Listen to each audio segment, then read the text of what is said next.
generally, in a fight, in a kumite, your intention is to take advantage of the other person's weakness. One would try to, obviously you're not going to attack a person where they've got the most muscles, or you're going to attack them where they've got the least protection. That's how you fight generally. This is The Dilemmas on Screen, a Jewish perspective podcast, where we take ambiguous moral situations in fictional popular movies and TV shows and analyze them from a Torah lens. As a quick overview, Cobra Kai is a television series that serves as a sequel to the Karate Kid film franchise. Set decades after the original movies, it revisits the rivalry between Jonny Lawrence and Danny LaRusso from a fresh perspective. The show has two upcoming teenage karate stars, Miguel, who's being bullied in front of Jonny. Jonny takes Miguel under his wing and starts or restarts the Cobra Kai dojo. Its motto, strike first, strike hard, no mercy. The second star is Robby, who is being trained in a more defensive style by Danny LaRusso at Miyagi-Do. Robby is Jonny's son. As you can imagine, this serves as a fairly significant point of tension between Miguel and Robby. At the end of Season 1, there is a karate tournament. It's a big deal, because both dojos are looking to make a name for themselves, and the senseis of the dojos are nemesis. Throughout the course of the tournament, Robby's shoulder is injured in a previous round by a different Cobra Kai fighter. In the final round, we have a face-off between Robby versus Miguel to the surprise of exactly no one. Miguel repeatedly and purposely strikes Robby's injured shoulder, including not only during the actual fighting, but even when Robby is showing good sportsmanship and offering Miguel a hand. Miguel pulls down hard on the unoffered injured arm. That being said, there is no permanent damage to Robby's arm. Miguel ends up winning the tournament, but not directly due to dirty tactics. At the beginning of Season 2, Miguel's sensei, who's also Robby's dad, derides Miguel for fighting dirty, explaining there's a difference between no mercy and fighting with honor. Fast forwarding to the end of the season, Robby and Miguel are fighting in a school brawl at their school. Robby was trying to break up a fight, but Miguel walked in at the worst possible moment, surprise, surprise, and assumed the worst, and started fighting Robby. Miguel is constantly taunting Robby throughout the fight, hitting on what are clearly emotionally sensitive points to Robby, like their relationship with a shared love interest, and of course that Miguel is being trained by Robby's dad. Miguel eventually defeats Robby, pinning him to the ground in front of a large crowd of their classmates. Miguel remembers lessons about honor and mercy, releases Robby, and says sorry. Robby, in a fit of anger and humiliation, immediately cheap shots Miguel and kicks him. Miguel reels from the kick and falls down a railing, with his neck cracking on the stairs, paralyzing him. With that, we have a few questions we'd like answered. In Season 1, during the tournament, Miguel struck Robby intentionally on Robby's injury, though with ultimately no ill effects. In Season 2, Robby also struck Miguel intentionally, but unintentionally sent Miguel off the railing and broke Miguel's spine.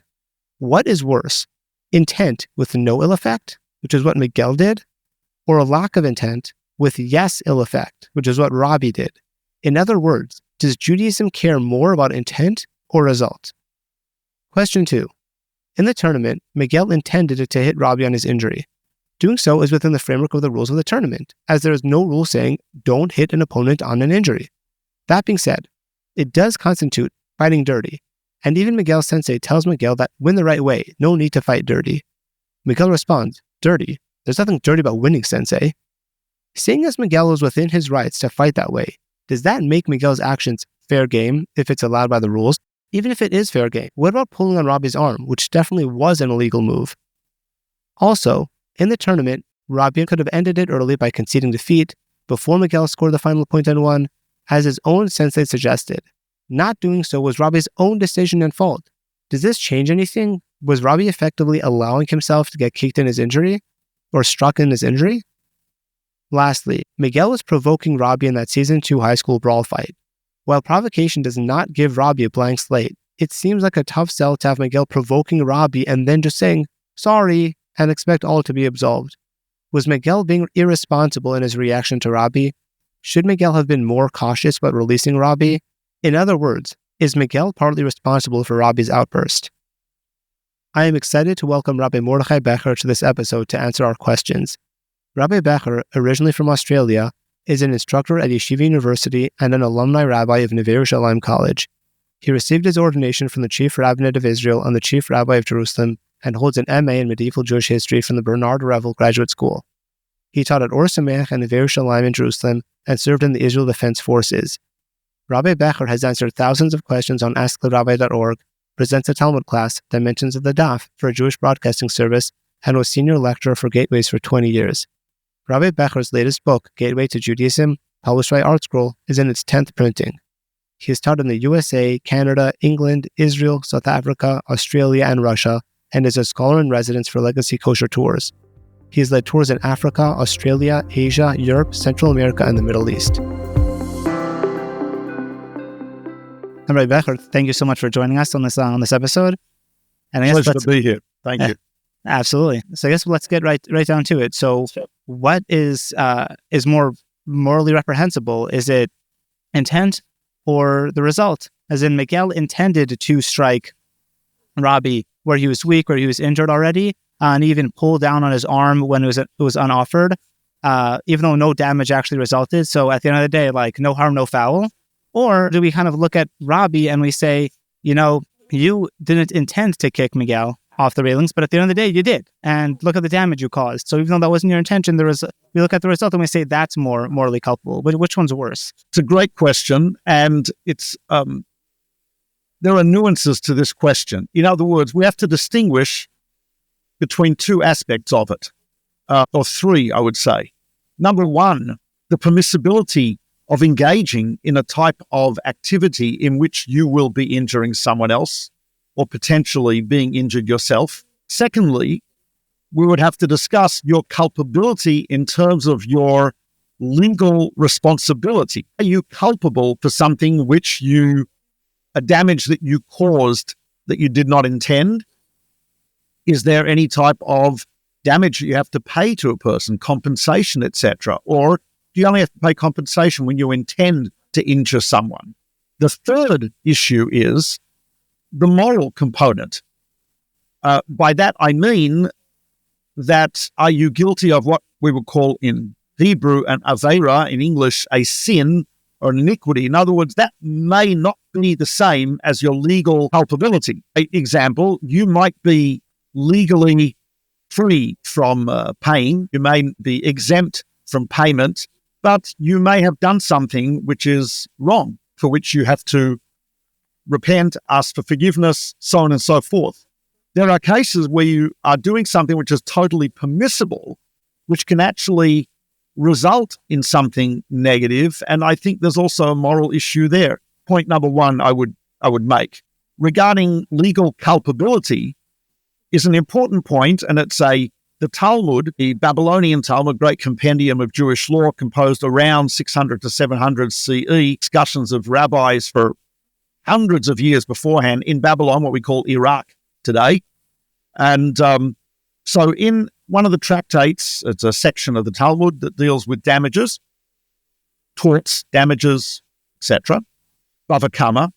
It says there that a human, is always considered to be forewarned and liable, whether intentional, whether unintentional, whether they're awake or asleep. Shocking stuff, right? That means, as a human being, I'm always considered culpable legally for what I have done, even if I'm not intending it. Now, how can I be liable for something when I'm asleep? So the Talmud discusses this, and it says the following. For example, if I thrashed around while I was asleep and broke the alarm clock next to my bed, but it was there before I went to sleep, even though I was unintentional, even though I didn't plan it, nevertheless, as a human being, I must anticipate things like that, and I should have moved it away.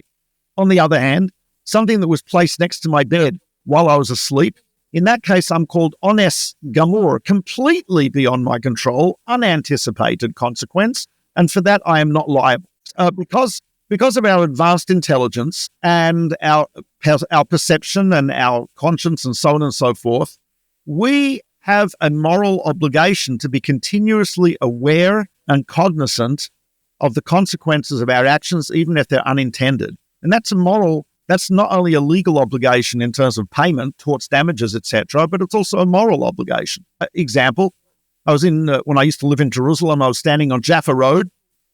Now, Jaffa Road there's only the light rail, so there's no actual cars, no automobile traffic on Jaffa Road. It's this beautiful light rail and pedestrians. But at the time when I was living there, There were taxis, cars, etc. It was a busy street. I'm standing at a bus stop getting frustrated because the bus stop is not coming. I see a taxi approaching fast, and I put my hand out, whip out my hand to hail the taxi. And exactly as I do this, a guy who's jogging on Jaffa Road in the direction of the traffic, I smack him right in the face with the back of my knuckles. And he's like, he's holding his face.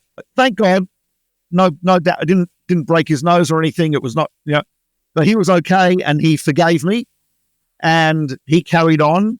But the truth is, had I, in fact, broken his nose, I would be liable for payment. In fact, I'd be liable for almost not complete payment, but for payment for most of the damages. Jewish law would say I'm liable. Why? I should anticipate. Maybe there's someone walking along. If I'm going to whip out my hand very fast, I should look around. Situational awareness, as they call it. So I have to be aware of that. And there is a liability there. If I'm in a fight and it's true that I may not have intended to knock Miguel off a balcony and cause paralysis or whatever, and we have to know, is that a case of liability? And it may be that he is liable even without intention. Interesting. So he would be, it sounds like, I mean, there's no getting out of like the legal culpability in terms of like payment. You caused this damage, you kicked him. The fact that he spun over the rails and you didn't intend it, too bad, don't kick him, right? Yeah, correct. Oh, sorry, you were going to follow up? Yeah. No, go ahead. There is, however, a fascinating precedent from 12th century Spain. There was a Rabbi Asher who had lived in Germany, wasn't called Germany then, but he was living in the Rhineland area. And his great teacher had been arrested. There was an upsurge in anti-Semitism, surprise anti-Semitism in Europe. Anyway, there was an upsurge in anti-Semitism, and he decided to escape this region he was living in with his family and move to Spain, to Toledo in Spain.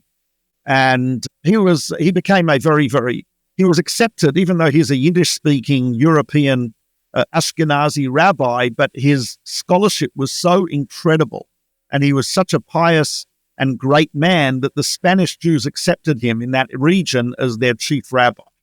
Wow. So it was really quite an amazing thing to happen. Rabbeinu Asher, we call him the Rosh. Literally means the head, but it's an abbreviation of his name, Rabbeinu Asher Rosh. So Rabbeinu Asher has responsa. Responsa, as it sounds like, plural of response. Responsa are people ask rabbis questions throughout history. Earliest responsa go back to about the 9th century, and they continue till 21st century. And people would ask rabbis legal questions in Jewish law and ethics, and the rabbis would write a lengthy thesis explaining their response. So there were apparently 2 Jews were wrestling. They were engaged in a wrestling match. Yeah, sorry. When you say wrestling match, you mean like an actual formal wrestling match, or they were just like a street brawl? No. It sounds actually from the question, it sounds like it was a consensual match. They were involved in a wrestling match, like a kumite. I don't know if you've practiced martial arts. So I used to. So before I became decrepit. But there is such a thing as a kumite. You're engaged in a match, a fight. So this is a wrestling contest. It was done for recreational reasons, I assume. It doesn't sound like there was any grudge between the two. It was not like a trial by combat type thing. It was a recreational wrestling match, apparently. So it wasn't even a duel. It was like really just no. It does not sound at all like it was a duel. No. It sounds like it was done as a sport. Engaged in wrestling. Now, you may say, what, Jews doing wrestling as a sport? No, I'm not sure if you're aware of this, but first of all, one of the earliest founders of scientific boxing was Daniel Mendoza, a proud Jew from England in the 18th, 19th centuries. The creator of Krav Maga, which is the very effective Israeli combat art used by the IDF, was a Jew by the name of Imi Luftenfield, in the early 20th century from Hungary. There were some great Jewish boxers in the mid 20th century: Max Bayer, Barney Ross, Harry Haft, Shlomo Arush. So it's not unusual. So in any case, Sorry, just one quick. What's scientific boxing? The science of boxing, in other words, not just brawling, but engaging in boxing in a scientific way. The how you hold your arms, how you deflect a blow, where you aim your blows, as opposed to just like arbitrary random flailing around like people who are untrained do in fights.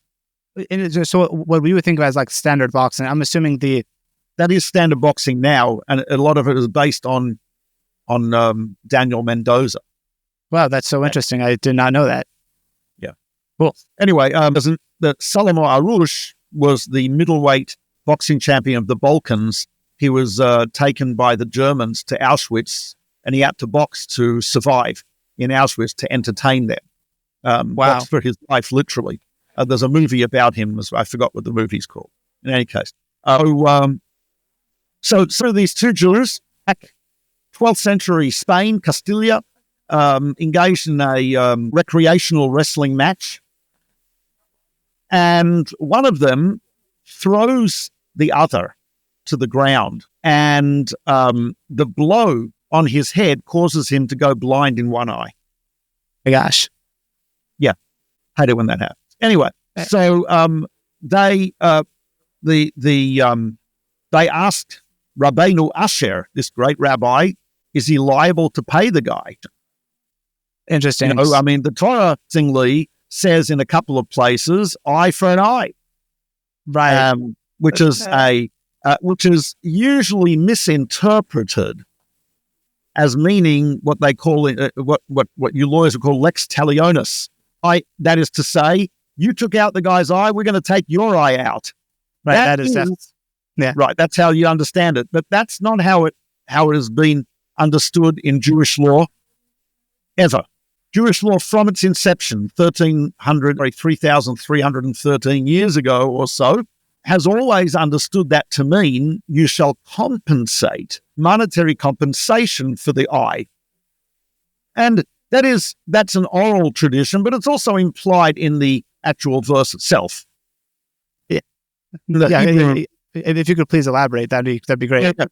Because in the Hebrew it says, you shall give an eye for an eye. Now, if it means to take the guy's eye, then it should say you shall take an eye for an eye, not give. The word What's the actual Hebrew? V'nasato ayin tachas ayin.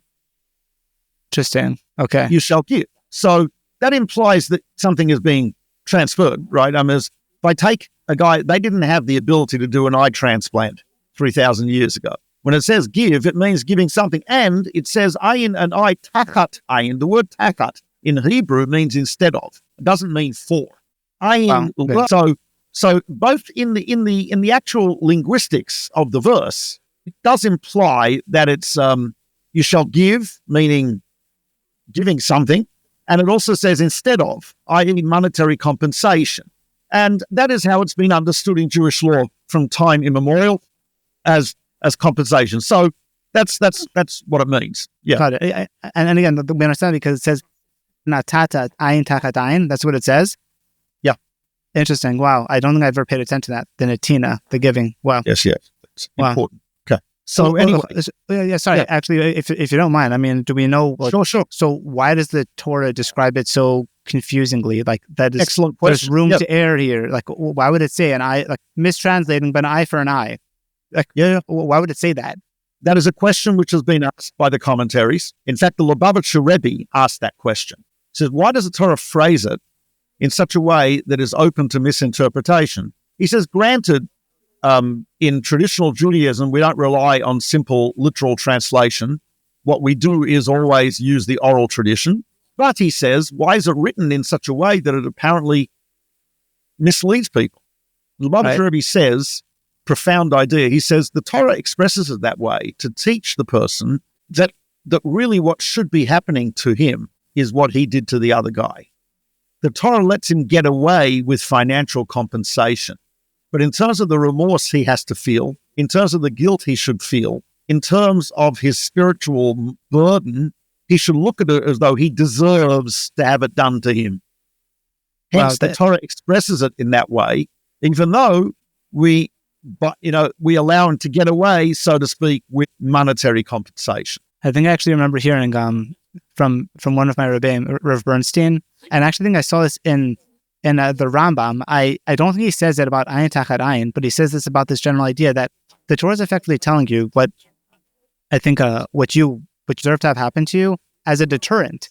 As in, if a person is to open up the U.S. code, right, their own legal code, and they're like, what'll happen to me if I let's say you have someone particularly wealthy guy, and they're like, I really hate my neighbor, so I'm gonna take out his eye. Let me see what happens to what do I have to do? How much do I have to pay for that? That's interesting possibility. Interesting. Yeah, but he just says it's the remorse that you should feel. So in any case, getting back to our wrestlers back in Spain. So these two Jews, now one of them has caused the other guy to go blind in one eye. So now there's some serious financial penalties that would be involved in that. According to Jewish law, by the way, if you injure someone, there are 5 penalties you have to pay, 5 financial penalties. There is what's called nezek, meaning the lowering of his value. What's his market value? How do you know market value? Go to a personal injuries lawyer, go to an actuary, go to an insurance company. They'll tell you your financial value, right? That's what they do all the time. Yeah, fair enough. Yeah. So what's the financial value of someone with only one eye versus another, 2 eyes? That can be determined. Market value. Okay. So you have to pay the difference in market value. It's called nezek, damage. In addition, you also have to pay tsar, his pain. You have to pay compensation for the pain you caused. How do you figure out pain? So the Talmud tells us the market value of pain is, if you had to have the same procedure done for medical reasons, what would the doctor charge for anesthetic? Oh, interesting. If I get an itemized bill at the dentist, that will include the Novocaine or the anesthetic. Right. Now, let's say I'm a macho man. I say to the guy, I don't care. Take out the wisdom teeth. No anesthetic for me. I'm tough, right? Or an idiot, right? Either way, the amount that is charged to take that there should be no pain or minimize the pain for that procedure. So that's the market value of pain. Okay, so you have to pay for that as well. So nezek has 2 payments. Ripui, you must pay for his medical expenses. Okay. He has to go to the doctor. Right, that makes sense. Right. And the Talmud says, even if, and as is probably true for almost all Jews, you have a relative who's a doctor, and you say, look, my relative will cure you for free. He says, no. A free doctor is not worth the price you pay. So he says, I want you to pay. So you have to pay for a physician to take care of him, of the wound. So we have how many payments now? Nezek, the lowering of his value. Tsar, his pain. Ripui, his medical expenses. Shevet, unemployment. Now you'll say, what do you mean? You already paid for the lowering of his value.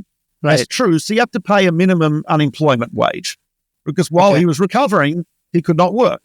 So I don't have to pay him for his compensation as the CEO of Microsoft, right? But I do have to pay a certain minimum wage for his not being able to work during recovery.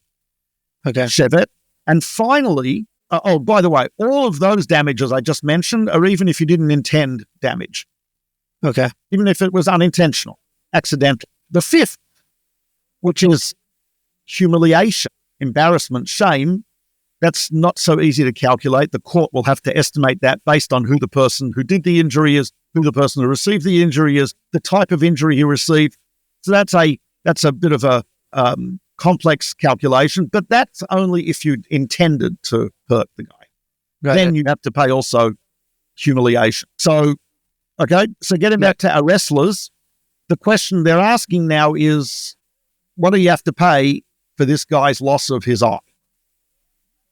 And in a interesting response, Rabbeinu Asher, son of Rabbi Yefir, Rabbeinu Asher says, no payment here is required.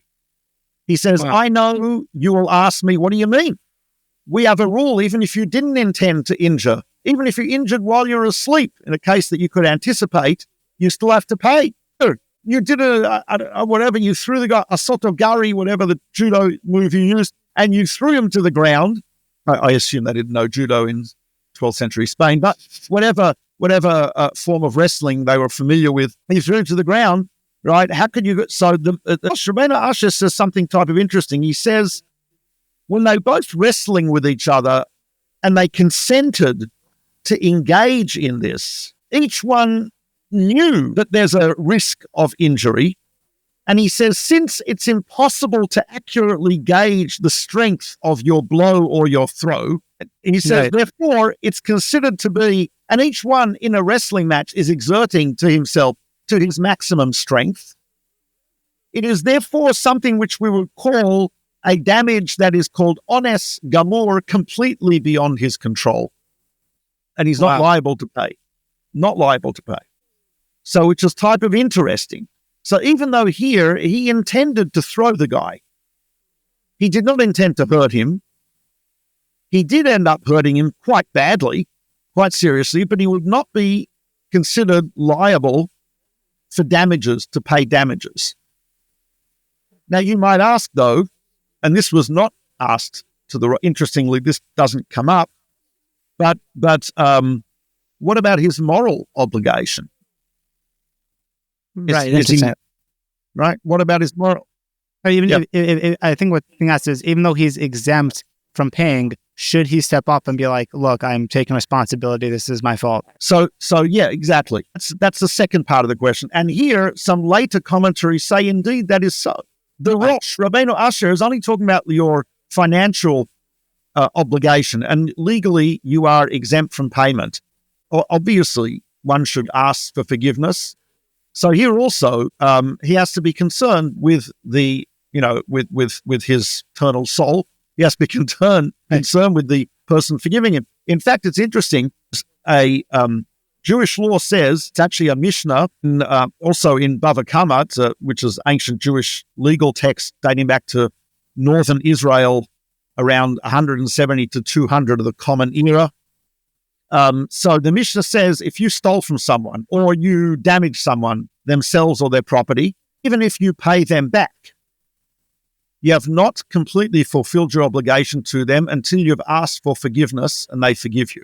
Okay. Right? So, folks, Yom Kippur is not going to help you here, right? We have a rule that Yom Kippur, which is the Day of Atonement, which is an amazing, spiritually open time where God allows us and enables us to repent much more easily and so on. The Talmud says famously that Yom Kippur does not help one iota for something that you've done to another person. It only helps to atone for sins between you and God. But sins between you and another person can only be forgiven by the other person. So now, so if I have paid the guy, I paid him. I paid the fine.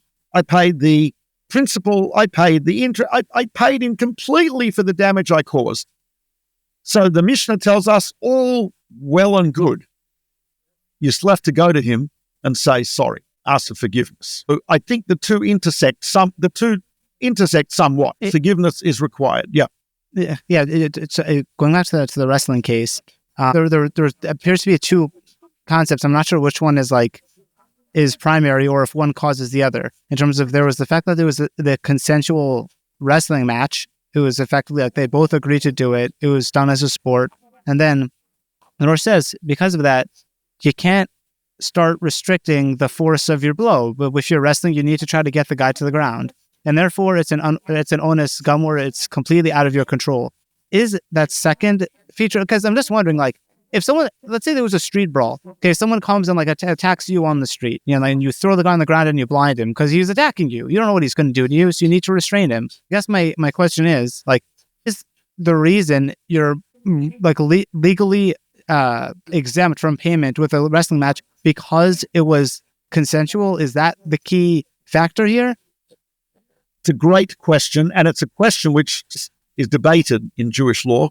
Rabbeinu Asher's responsum is cited by the Code of Jewish Law. Code of Jewish Law written by Rabbi Yosef Karo in Tzfat, the city of Tzfat, north of Israel in the 16th century. Rabbi Yosef Karo wrote the Code of Jewish Law. In the Code of Jewish Law, section 421, which deals with torts and damages, it quotes the Rosh. And the commentaries on the Code of Jewish Law, there are many, but one of them is called the Sma. There are others. The commentaries on the Code of Jewish Law actually debate which is the primary reason for the exemption. Is the primary reason for the exemption because it was consensual and hence there was a mechila? Mechila means forgiveness ahead of time, or was it because it's beyond his control, totally beyond his control, or is it a combination? And that would, of course, have ramifications. Interestingly, there was a by New Yorker, Moshe Feinstein, who wrote literally thousands of responsa on every subject. A Jew wanted to know if he was permitted to engage in playing professional football, American football, not real football, if he was allowed to play professional football for his income. And he said, A, he's putting himself in danger of injury and some possible danger of death even. And he's also risking that he might injure other people. So would this be permitted? The same could be asked about other sports as well, which involve, contact sports, combat sports, and so on. So Feinstein ruled that as long as the people who enter the competition are aware of the possibility of injury, there is what's called mechila, a forgiveness. And in the Mishnah actually does say that if I tell someone, listen, it's okay if you break my utensil, I'm allowed to do that. I can also say it's okay if you slap me. Now, we assume if you say it's okay for you to slap me and you slap them, then you're exempt, completely exempt. But it has to be said in such a way that it's clear I'm not joking. The Mishnah says it has to be very clear you're not what's called meshateh anibach, you're not joking. Now, what if you cause permanent injury? So the Mishnah there says that mechila is not enough. Forgiveness is not enough. So that sounds to be like a wrestling case. Exactly. Yeah, okay. In which case, according to that, and this is one of the proofs that but again, this hotly debated, but some would say, according to that, since it's only temporary damage, which is you're allowed to forego, whereas permanent damage, it's assumed not, and you'd have to pay anyway. It sounds a lot like the Rosh's primary reason for exempting the guy was that it's completely beyond his control, not because of the mechila. Unclear, because the Rosh does mention the fact that they entered it consensually. So it sounds like from the Rosh there has to be both factors. Oh, interesting. Okay. According to the Rosh, both factors have to be in play, meaning if it's just consensual, but what I did was not unintentional, was not honest gamor, beyond me, I knew, right? I jabbed my finger in his eye. Well, that's a different case than throwing him to the ground. I know that if I jab him in the eye with my finger, that's it, it's going to blind him. Right. So there, he may not exempt the guy. Likewise, if it's a case where he did it unintentionally, threw it to the ground, but it was not consensual, that may also not be an exemption. So it sounds from the Rosh, at least my understanding is that both factors are required. Both factors are required. I remember I used to practice many, many years ago. Used to do full contact karate in Jerusalem. And there was a guy I used to spar with who was used to teach me. He was pretty advanced in much more advanced than I am. And anyway, so we asked Rabbi Scheinberg, who was a famous rabbi, American, lived in Jerusalem, was a major authority of in Jewish law. We asked him, is it okay for us to do this? And there's a risk of injury. And he says, you have to explicitly say to each other, I forego any damage you cause to me.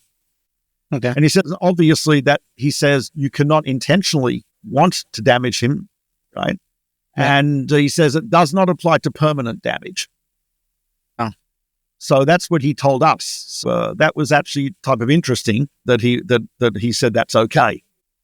I guess just like bring this back in. So it's kind of funny because it touches on both.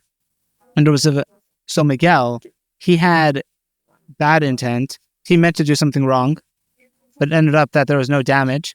It's funny because it's not that he did something okay. He did something wrong, but he just, like, the effects weren't long lasting.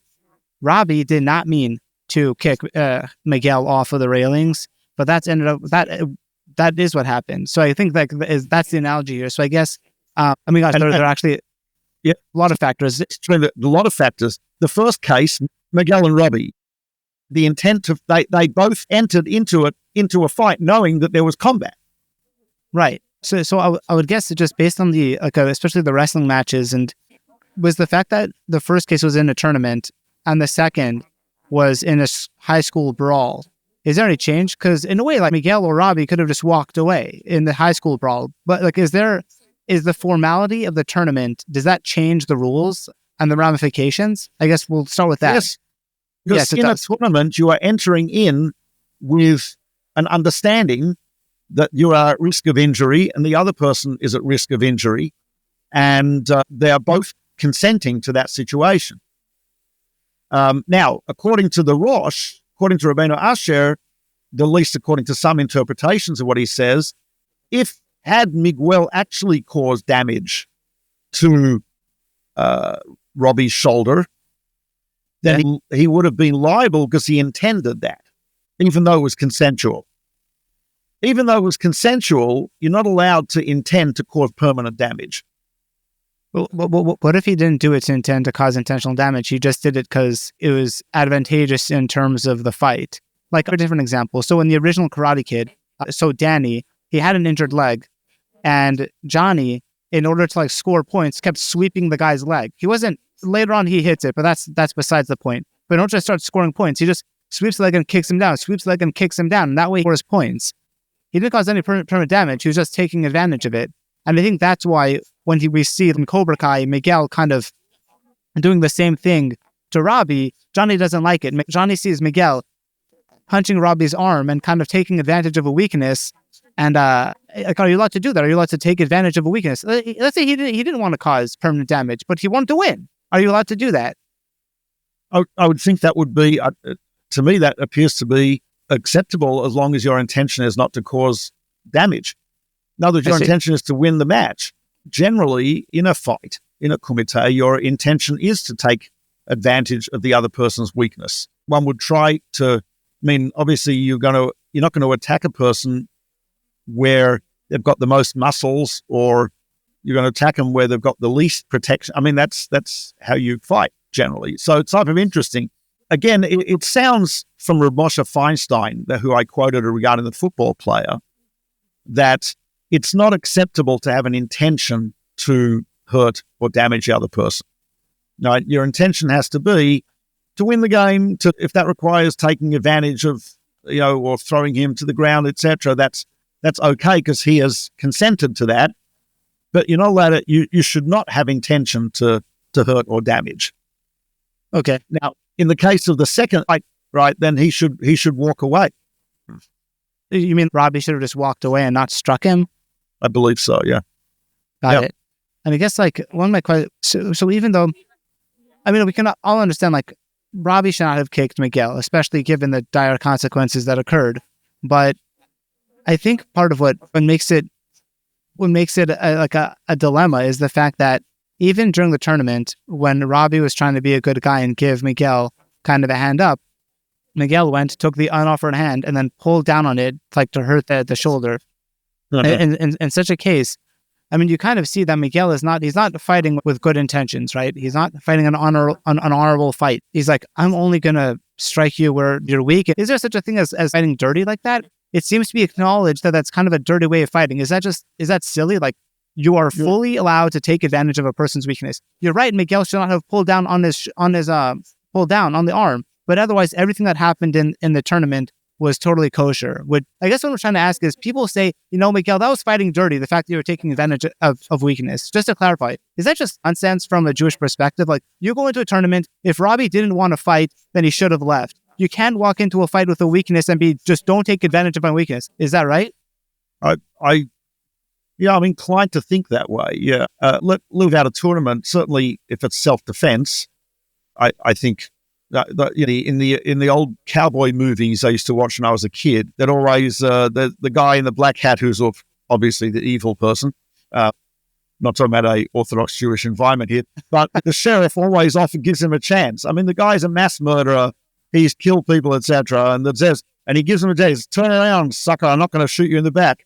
I don't know if the guy's a mass murderer and he's endangering society, shoot him in the back, right? It's like ludicrous, right? Now, so if it's self-defense, there's no such thing as a fair fight. The other guy might be bigger than me. The other guy might have a weapon, so on and so forth. I mean, take advantage of every advantage you can in a fight, right? If it's self-defense. Now, if it's a kumite, that's a martial arts type of contest, etc., then there are rules, right? There are rules. Right. There are rules in judo, right? I don't think you're allowed to, grab the guy's hair. I don't think so.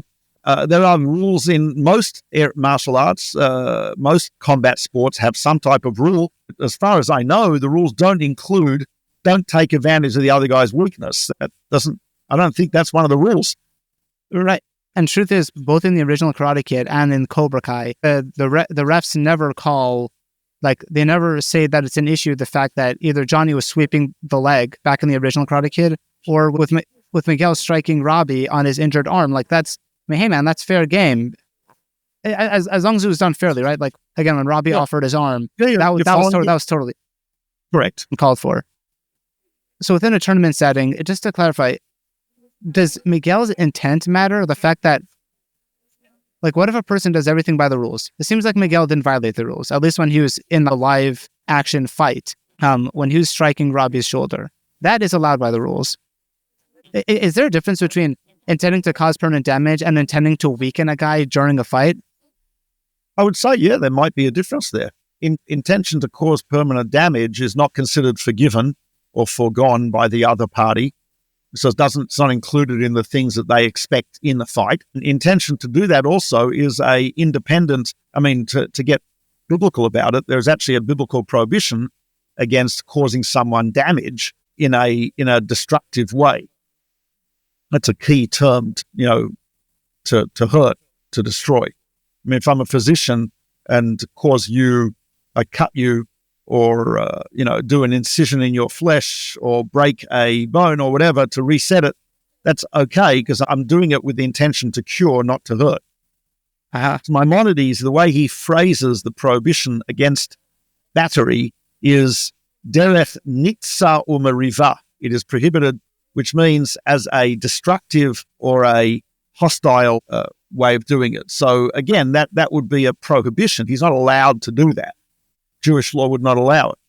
Right, which of course, again, we didn't address this. It's really a little bit out of our subject. Is it even permitted to be, to go into a kumite where there is that risk, where like MMA, I just spoke to Tim Witherspoon. He was a professional boxer. He was world heavyweight champion for a while. He told me he doesn't like MMA, mixed martial arts. I said, why? He said, because he says just doesn't seem honorable to him.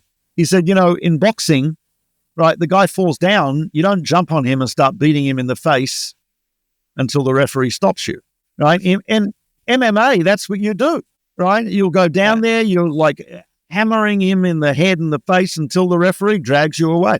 Right. So, halakhically speaking, I don't know if one could engage in professional MMA. I think amateur is a little different, right? A little more rules, and we don't, but what I wasn't even thinking of going down that route, but that is actually very interesting. But what's the difference, I guess, between wrestling or karate and an MMA? MMA, those are the rules. You step in knowing and giving full consent for the person to literally beat you into submission, beat you until you're unconscious. Because you don't have the right. Yeah, because that's a high risk of permanent injury, and that's not something that's within your right to grant or within my right to do to you. I see. Okay, so it's really the nature of the correct. The nature of the game. Regular judo tournament or karate tournament, people can get injured, but there are rules. You're not allowed to just keep beating the guy until he's unconscious or the referee drags you off. That's not Interesting. I'm just curious, just because so in karate, I would assume that it is rare to be KO'd, but in boxing, you do KO people. Like, why would that be? I know there are rules. Okay, fine. So there are more rules in boxing, but at the end of the day, you're still kind of like punching a guy. Like, that's your goal. Like, if you KO him, that's the best kind of victory, I would assume. So why would that be any different than MMA? It may not be. I'll tell you why. Because not recently, I guess past traumatic head injuries. Right. That's a permanent damage. Exactly. And when Rav Moshe Feinstein wrote his responser about the football playing, that was in the 1970s. They were not aware of the cumulative effects of traumatic head injury and etc. So I don't know if he might have a different opinion nowadays because that's a real. We know both in boxing and in football and in other areas, there is a real danger of traumatic brain injury as a result of the cumulative effects of blows to the brain. And so that it may be prohibited. I don't know if you'd be allowed to do that. Wow. Professional boxing because of concussion. It was not as well known in the 70s. But now there's been extensive studies on it, and it appears to be much more of a problem. Right. So I would say in martial arts, in the classic kumite, it's not common. It's very rare to have a KO, and some of them are not even allowed to, kick or hit in the head. So that may be okay. That may be quite different from other MMA and boxing. Yeah. So I guess just kind of wrapping up with a high school fight. So there. I understand it's a bit more complicated because that was not a tournament setting. That fight was not consensual and therefore, well, hang on, what makes a fight consensual? Does it have to be? It was not consensual in the sense that there was no formal forgiveness of the other person beforehand. If two people are entering into a tournament, there's an assumed forgiveness beforehand of the possibility that you will be damaging me.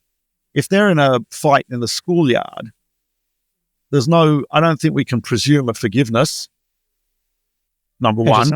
And number two, their intention is to hurt the other guy because they're angry. They're fighting out of anger. They're not fighting because it's a tournament.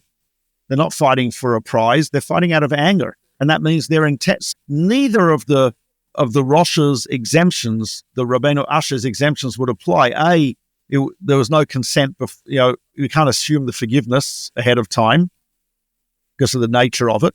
And I forgive you for injuries you do. No, what are you kidding me? Right? Number one. And number two, they actually are intending to injure. Interesting. They want to hurt each other. They're angry, right? Who knows? They maybe want to kill the other guy. It's a schoolyard fight. I don't know what's going through their minds. Right.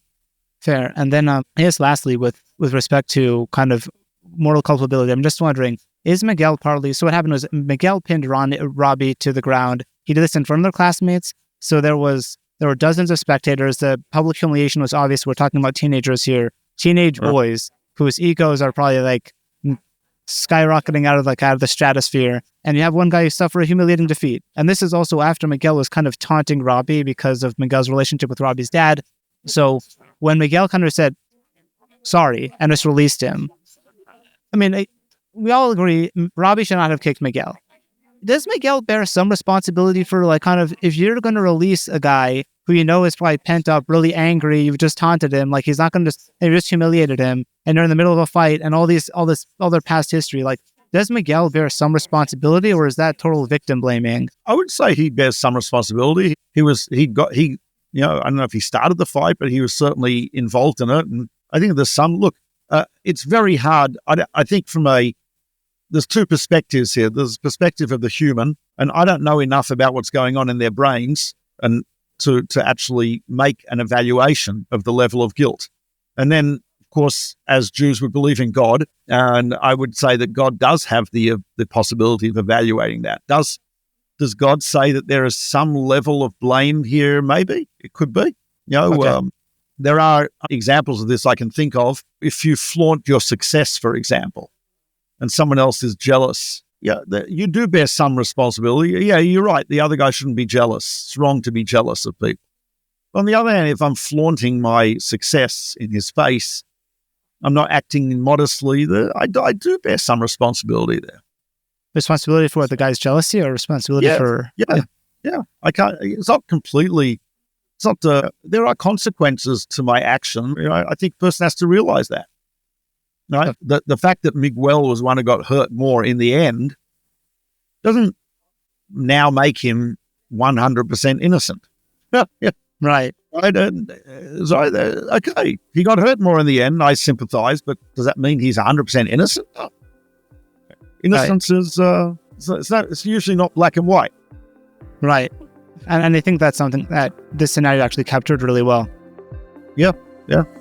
I'm tempted to watch this now. Yeah. Becher, thank you so much for joining us for this episode. My pleasure. Okay. Yeah. And have a good one. Thank you so much. Thank you for tuning in to the Dilemmas on Screen, a Jewish Perspective podcast. If you enjoyed this episode, please subscribe. If you have any suggestions for a moral dilemma you'd like analyzed, feel free to send it over. Thanks again, and see you next time.